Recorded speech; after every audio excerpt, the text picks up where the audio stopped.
Hello everyone, welcome back to Bosco Campus Vision. In today's session, let's discuss the analysis of Act 3, Scene 2 of Hamlet. So in this scene, the king watches the dramatic performance by the company of actors and he is upset by the murder that is taking place in the play. So the king upset by the mouse trap. So this scene is also known as the mouse trap scene. Please note the mouse trap scene. When the play is about to begin, Hamlet sits at Ophelia's feet. To lie at the feet of a mistress during any dramatic representation seems to have been a common act of gallantry in those days.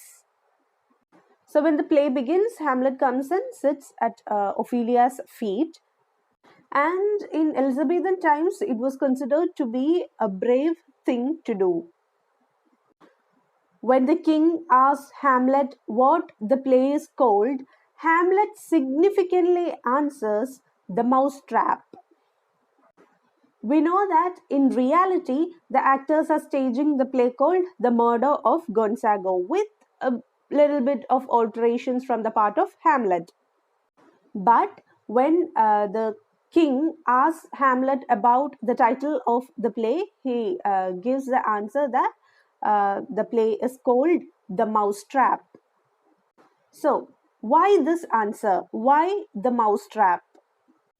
Because this is actually a trap. This play is a trap that is set for King Claudius. So, King Claudius is here compared to a mouse, and this is a trap that is set for him, that is set for King Claudius. And likewise, the plot of the play so upsets the king that he gets up and leaves before the play is over, thus confirming Hamlet's suspicion. So it is revealed that whatever the ghost had told Hamlet was true and that Claudius was guilty of the murder.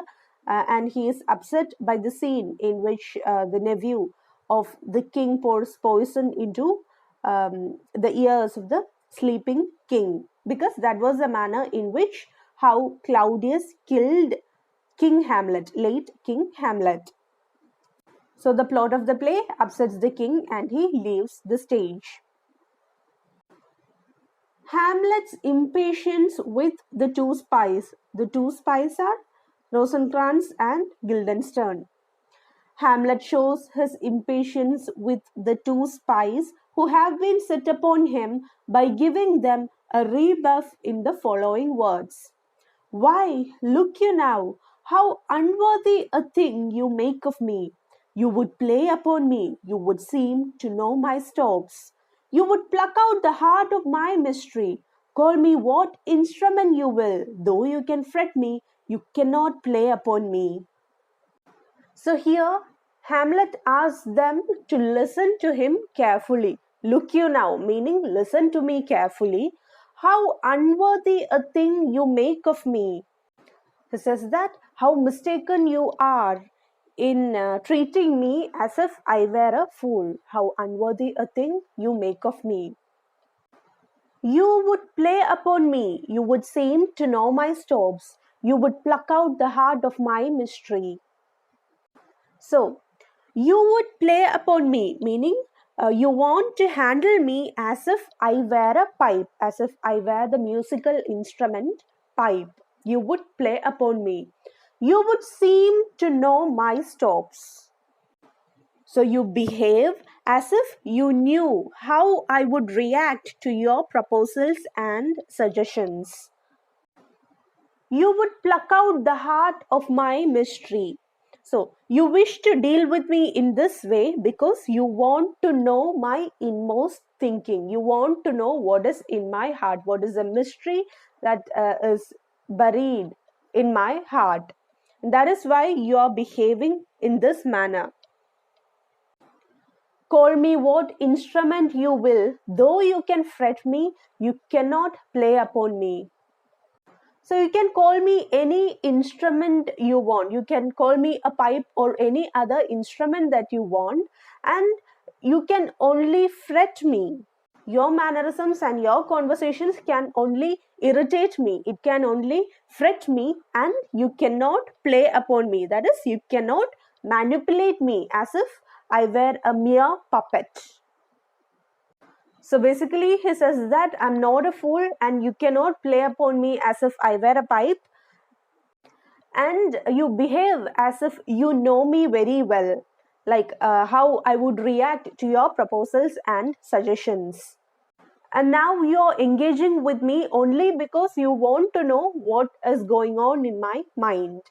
And you can call me whatever instrument you want, but you can only irritate me and you cannot ever manipulate me like I'm a mere puppet. I'm not your puppet, and so you cannot manipulate me, but you can only irritate me with your presence.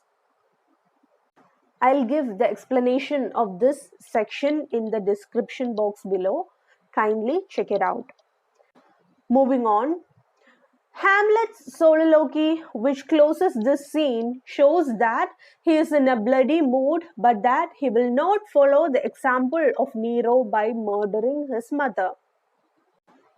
We know that in this scene, in a brief soliloquy, Hamlet says that I will speak daggers to her, but use none. Meaning that he will hurt her with his words, but he will not physically harm her.